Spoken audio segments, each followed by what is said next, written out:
What's up guys, my name is Bharat and I'm a 23-year-old software developer. When I was about 18 years old, I made my first 10,000 rupees freelancing as a website designer.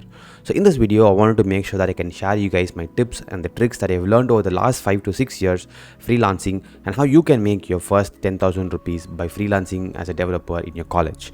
If you're interested, let's get this video started straight away. Thanks again for tuning in guys. My name is Bharat, like I said, and when I was about 18 years old, when I was still in my college, the first year of college, I made about 10,000 rupees, and I did try to find the receipts of all of that. But the truth was, couple of people who I freelanced for paid me in cash and did not actually do any bank transfer, and only one person did a bank transfer. I actually found out, I wanted to find back that transaction and show it to you guys here as a proof, but I could not go back to that many years and find the transaction. Anyway, this is how the actual transaction looked like. The first project I did was I was about 3,200 rupees.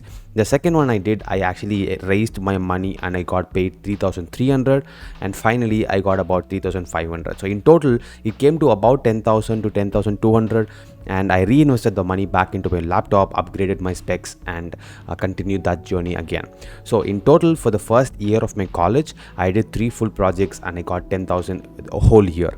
And there were a lot of learnings through that, basically because the first ever project that I did was for a company which did not pay me any money. They ended up cheating me, but I did not get deterred by that. I learned from that mistake and I started to do my first important step.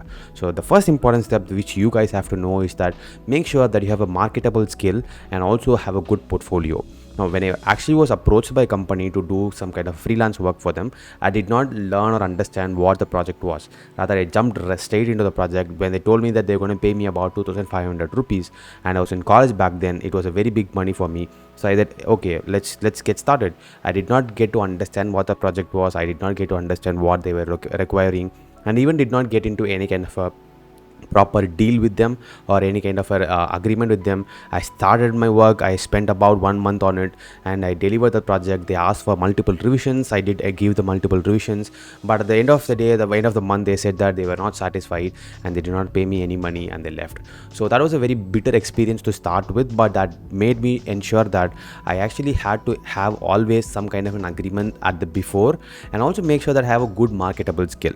Now a lot of people like I see today are asking to become a website developer or app developer without actually having spent some time learning the actual trade. So what I would recommend for people out there is to firstly understand what you're doing. If you're going to be a website developer, make sure that you're constantly in touch with a lot of different concepts of website development and things like that. And the second important thing is to, even before you begin, ensure that you are in some kind of a good contract with the other person. Even if you're freelancing, even if you're 18 years old, you can always tell them that you want some kind of a written proof that this is what I'm going to be paid, and it could be an email conversation, it could be a written conversation, but make sure that there is some kind of a proof before you even begin. The third important mistake that a lot of people do, or tip which you should know at this point of time, is to always get some kind of an advance even before you begin. Now freelancing is always considered as some sort of job where you don't get paid on time. So what I would highly recommend you guys is that always treat this as some sort of business. Even though you're trying to learn during this period, even though you're trying to learn during 18 years or 19 years old, you gotta understand that if there is somebody who's at 25 or 30 years old who's actually having an established brand behind them, and these people would be approached by them and they would be paying in thousands and thousands of rupees. Now they're cutting that entire amount short and paying you guys about 10% of what they would actually pay a very highly rated freelancer. So that means that they're still considering that you would deliver about 10 to 20% of what they're expecting. So that means that you still have the skills, and that should also mean that you should be paid for that.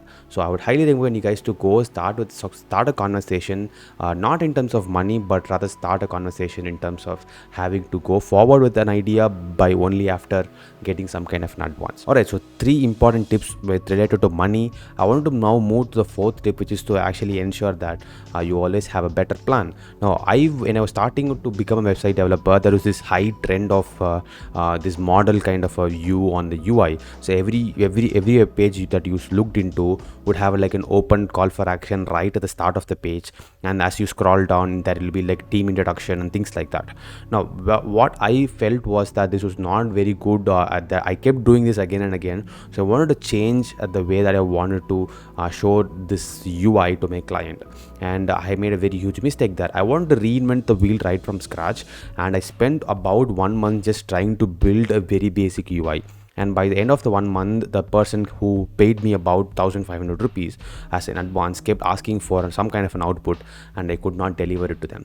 So the fourth important point here is to understand that yes, you can reinvent your own wheel, but that does not mean that when you're trying to learn things at the very beginning of your period or very beginning of your career or freelancing career, if you want to make it as yours, that you need to always understand the trends that there are out there, and also make sure you do things faster. Now, reinventing the entire wheel or reinventing the entire UI design is going to take about 6 to 8 months of your whole time. If you want to build your own brand, if you want to build your own brand of creating cool UIs and things like that, then you can definitely delve into that, but not when you're on a schedule to deliver things. So make sure that you don't spend so much time on things that are not necessary. Always stick to the schedule, or always stick to the requirements of your client, and you'll always be able to go forward. Now, the fifth important point, like a lot of you people ask, is how go and approach, or how can I become a freelancer? Like, how do you find clients? Now, this is a very important point that I would actually make sure that you guys understand. You should not be shy enough to ask everybody and anybody for help. There was the time when I was 17 to 18 years old, and I was just starting to write code, build websites. I had spent about 1 year of building websites for my own personal satisfaction, and I was approached by somebody, my friends and family, who told that there is this guy who's able to build websites, and that's the first introduction that I had. But how did that happen? Basically, I told everybody that, look, this is what I'm interested in. I'm building websites, and I'm really interested in doing this. So if you know anybody who wants to build websites, just let me know. So that's how I started. I started with just friends and family, and as I grew about 18 to 19 years old, I spent about 1 year. I did not shy away from asking anybody and everybody for help. I kept talking about how I built websites. I also had about 3 to 4 projects completed. So I built a very small UI of projects that I had completed, and kept showing it to people, sending the links to people, and I did not stop them from giving me a project. So basically what I targeted was, if I could build one project every month, that means that I had about 10 to 12 projects a month, or 10 to 12 projects a year. So if I got paid about 5,000 a project, that would mean that I'm getting 50,000 a year, which is a very huge money for me. Even though the target was a little bit too high for myself, I did not stop, and I kept asking and talking about, or personally telling that, branding my own image, and telling that this is what I'm doing, you guys should be offering me a project. And it did happen that I got about 6 to 7 projects in the second year of freelancing, and in the third year of college I got about 12 projects. But by that time I had about 2 to 3 people who were my friends, who were also working with me and for me and things like that. So I could move around the projects, and we built few projects around my third year. After that, I stopped freelancing because I got moved to my full-time job and things like that. But again, those 3 years were like a very good experience for me on handling people, talking to clients, and even not shying away from asking for help. There was one dry period around my second year when there was about 1 month there was nobody who's giving us any projects, and I just kept asking for help. And finally, one person who I had built project for in the first year, that person contacted me again and asking for another project for his friend. And that's how you build your network, right? So there was no this concept of Fiverr or freelancer.com back then. That was all word of mouth only. But now you have access to all of these websites like Fiverr, Freelancer, and things like that.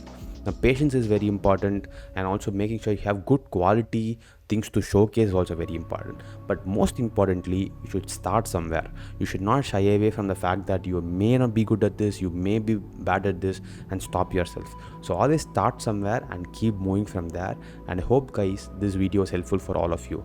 If you found this video helpful, you know what to do. Smash that like button and let me know in the comment section below if you guys are freelancing or not. And if you guys are definitely freelancing, just drop any important tip or tricks that our community can learn from. Thanks again for watching this entire video. My name is Bharat. Let me in the next video. Until then, it's peace out. Have a super awesome day.